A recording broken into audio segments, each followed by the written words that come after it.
पर्वतारोही जब चढ़ाई शुरू करता है तो शुरू की चढ़ाई आसानी से चढ़ लेता है, किंतु आधी चढ़ाई तक पहुंचते पहुंचते उसकी सांसें फूलने लगती हैं और उसे लाठी के सहारे की जरूरत होती है। 40 की उम्र के बाद हमारे साथ कुछ ऐसा ही होता है। इस उम्र तक जीवन उतना सरल नहीं रह जाता। बदलता हुआ समय बहुत सारी चुनौतियां लेकर आता है। स्वास्थ्य की गिरावट का, रिश्तों का बदलाव और कैरियर में चुनौतियां को बताती हैं कि धर्म और अध्यात्म किस तरह से जीवन में आपका सहारा बन सकता है, आपकी बैसाखी बन सकता है। आज की वीडियो में हम यही जानेंगे कि यदि वक्त मुश्किल है तो धर्म और अध्यात्म की कौन सी बातें बनेंगी आपकी साथी और आपकी बैसाखी। अब समय है जब धर्म को जटिलता के साथ नहीं, सरलता के साथ अपनाया जाए। नहीं कि धर्म और अध्यात्म का सहारा आप 60-70 की उम्र में ही ले सकते हैं। बात यदि यहीं से कर दी जाए तो हमारे लिए उतना ही सर्वोत्तम होगा, क्योंकि धर्म का पूरा अर्थ ना ही केवल मंदिर जाने में है, ना ही यज्ञ और हवन करने में। धर्म का अर्थ व्यस्तता में खो जाना नहीं, खुद को जानना, समझना और पाना है।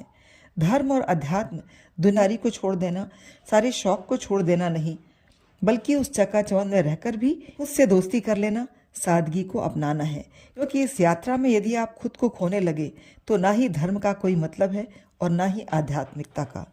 तो जब उम्र की दूसरी पारी शुरू ही हो गई है, होने वाली है, तो धर्म को सादगी भरे रूप को अपना लें। आपको जीवन की सारी उधेड़-बुन से बाहर खड़े होकर इस दुनिया का आनंद लेने में आपका सहारा बनेगी। धर्म और अध्यात्म कोई नियम की पुस्तक नहीं है। अधिकतर यह देखा जाता है कि इस उम्र तक आते आते बहुतों का झुकाव धर्म की ओर शुरू हो जाता है और वो ज्यादा इस बात में रुचि रखने लगते हैं कहीं कोई ग्रह दोष तो नकारात्मकता नहीं ला रहा, क्या कोई वास्तु की दिशा और दशा उन्हें अशांत नहीं कर रही। इन को जानने से ज्यादा अब जरूरी है यह समझ लेना कि मन अशांत होना, नकारात्मकता का आना स्वाभाविक है। दूर करने के लिए धर्म को स्वभाव बना लें, जो आपको कुछ सोचने को मजबूर नहीं करता, बस सहज रूप से चलना, जीना और स्वीकार करना सिखाता है। एक उम्र के बाद हमारा मन मंदिर जाने को करता है। घंटे घड़ियाल से, मंजीरों से कीर्तन हो रहा हो, यह हमें आनंद देता है। इसमें आनंद ले पा रहे हैं तो यह भी आपका सहारा बन सकता है, पर लंबे समय तक खुशी को बनाए रखना है, साधना भी जरूरी है, यानी कि साइलेंट प्रेयर, जो आपकी सबसे बड़ी साथी बनती है। मौन प्रार्थना या मौन रहना आपको वह ताकत देता है कि आप विचलित होना बंद कर देते हैं। यह आपका ईश्वर से बेस्ट कन्वर्सेशन का टाइम होता है, तो आपकी शांति और मानसिक स्वास्थ्य के लिए बैसाखी का काम करती है। आते आते हमारे मन में भाव का भाव आने लगता है, यानी जितना किया उतना नहीं मिला, जो पाने की इच्छा थी वो नहीं कर पाया।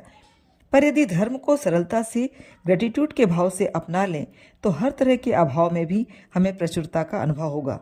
तो सोने से पहले उन बातों को अवश्य सोचें जो आपको ईश्वर से मिली हैं, और सुबह उठकर आभार के साथ दिन की शुरुआत करें। आपके साथ है आपका स्वास्थ्य, आपकी शांति और ग्रेटिट्यूड का भाव। प्रति उम्र के साथ विचार बदलते हैं और इन बदलते विचारों के साथ यदि हम धर्म को साथ में जोड़कर रखें तो धर्म हमको साक्षी बनना सिखाता है। हर सुख दुख को सहज भाव से स्वीकार कर उसे जीवन में आते जाते देखना, धर्म यहाँ आपकी बैसाखी बनेगा।